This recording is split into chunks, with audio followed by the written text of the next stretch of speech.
दोस्तों, भारत दुनिया का एक ऐसा लौता देश है जहां पर हर धर्म के लोग एक साथ प्यार से रहते हैं। यहां पर आपको मंदिरों के अंदर हिंदुओं से मुसलमान सिख भी मिल जाएंगे।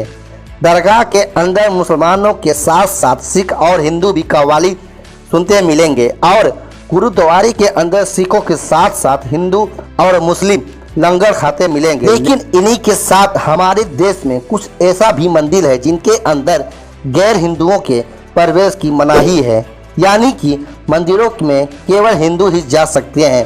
किसी भी अन्य जाति, धर्म या किसी समुदाय के लोग मंदिर में नहीं घुस सकते, जैसे कि उड़ीसा का जगन्नाथ मंदिर, वाराणसी का काशी विश्वनाथ मंदिर, माउंट आबू का दिलवारा मंदिर।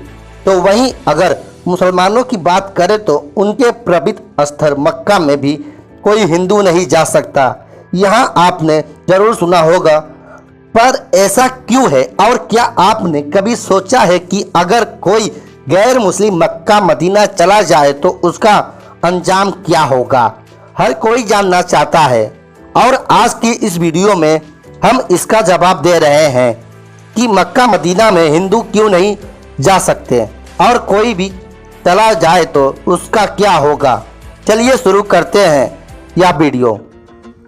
सऊदी अरब एक इस्लामिक देश है, उसकी राजधानी रियाद है और करेंसी रियाल। यहाँ पर कच्चा तेल और खजूर बहुत ही ज़्यादा मिलते हैं। कच्चे तेल की बदौलत यह दुनिया के सबसे डेवलप्ड कंट्रीज में से एक है। इसके अलावा अपने टूरिज्म से भी सऊदी अच्छा पैसा कमाता है। मक्का मदीना सऊदी अरब के दो अहम शहर हैं। जी हाँ, अक्सर लोगों को इसमें बहुत कंफ्यूज होता है और लोग इसे एक ही समझते हैं। वैसे तो किसी भी देश की राजधानी सबसे ज़्यादा फेमस और डेवलप होती है। जैसे आप अपने देश में ही देख लीजिए, भारत का नाम दिमाग में आते ही सबसे पहले दिल्ली दिल में आ जाती है। लेकिन जब कोई सऊदी अरब का नाम लेता है तो सबसे पहले दिमाग में रियाद नहीं बल्कि मक्का और मदीना ही याद आते हैं। सऊदी में सबसे ज़्यादा टूरिस्ट भी यहीं पर आते हैं क्योंकि ये दोनों शहर इस्लाम के सबसे प्रसिद्ध शहर माने जाते हैं और दुनिया भर के मुसलमान यहाँ हज करने आते हैं। मक्का में काबे के चारों तरफ चक्कर लगाते हैं जिसको तवाफ कहा जाता है। फिर वो मदीना में पैगंबर मोहम्मद की मजार की जियारत करने के लिए जाते हैं। जिस तरह हिंदू धर्म में मान्यता है कि जो इंसान 4 धाम की यात्रा कर ले उसके सारे पाप धुल जाते हैं, इसी तरह से मुसलमानों में माना जाता है कि जो इंसान हज कर लेता है वो सारे गुनाहों से माफ हो जाता है। इसीलिए हर मुसलमानों की ये ख्वाहिश होती है कि मरने से पहले कम से कम एक बार वो हज की यात्रा कर ले। मुसलमानों के लिए यह जगह इतनी अहमियत रखती है कि वो दुनिया में कहीं पर भी हो पर नमाज और काबे की तरफ मुँह करके पढ़ते हैं। ये तो बात हो गई कि मक्का मदीना मुसलमानों के लिए कितना मायने रखता है। अब आते हैं अपने मूल सवालों पर कि क्या आखिर वहाँ हिंदुओं को क्यों नहीं जाने दिया जाता है और हिंदू वहाँ चला जाए तो उसके साथ क्या हाल होगा। सबसे पहले बात करते हैं सोशल मीडिया की। सोशल मीडिया पर अक्सर कुछ तस्वीरें वायरल होती रहती हैं जिसमें यह दावा किया जाता है कि मक्का में शिवलिंग है। तो ऐसे में हम आपको बता दें कि ये सरासर गलत है। इन दावों में कोई सच्चाई नहीं है। अब आते हैं सवाल पर कि जब ऐसा नहीं है तो फिर हिंदुओं को क्यों नहीं जाने दिया जाता है। तो आपको बता दें कि मक्का जाने के लिए सबसे महत्वपूर्ण शहर जिद्दा है, जो कि एक बंदरगाह है। ये अंतर्राष्ट्रीय हवाई मार्ग के सेंटर पर भी है। जिद्दा में रास्ते पर कई तरह के बोर्ड लगे होते हैं और उनमें हिदायत लिखी होती है कि मक्का मदीना में सिर्फ इस्लाम को मानने वाले लोग यानी मुसलमान ही आ सकते हैं। मतलब दूसरे मजहब को मानने वाले लोगों को मक्का और मदीना में वर्जित है।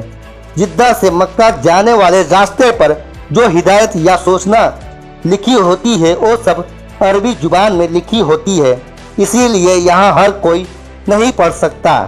पहले यहाँ पर लिखा होता था काफिर का मक्का मदीना में प्रवेश वर्जित है, लेकिन आज के समय में इस लाइन को बदल कर लिख दिया गया है नॉन मुस्लिम यानी गैर मुस्लिम का मक्का मदीना में प्रवेश वर्जित है।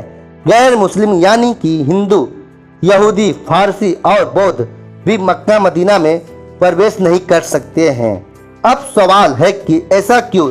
इस मामले में इस्लाम के आलिम का बयान है कि जिन्होंने ये सवाल का जवाब बहुत ही अच्छे तरीके से समझाया। एक महिला ने आलिम से सवाल किया कि आप लोग कहते हैं कि हिंदू मुस्लिम भाईचारा होना चाहिए और एक दूसरे के साथ मिलजुल कर रहना चाहिए, लेकिन जब आप लोग साल में एक बार हज करने के लिए मक्का मदीना जाते हैं तो वहाँ पर हिंदू को क्यों नहीं जाने देते हैं? फिर आप लोग कहते हैं कि हिंदू मुस्लिम सब बराबर है, तो फिर मक्का मदीना में जाने के लिए हिंदुओं को इजाज़त क्यों नहीं है? इस सवाल के जवाब पर आलिम ने बताया कि मक्का मदीना में गैर मुस्लिम नहीं जा सकते हैं।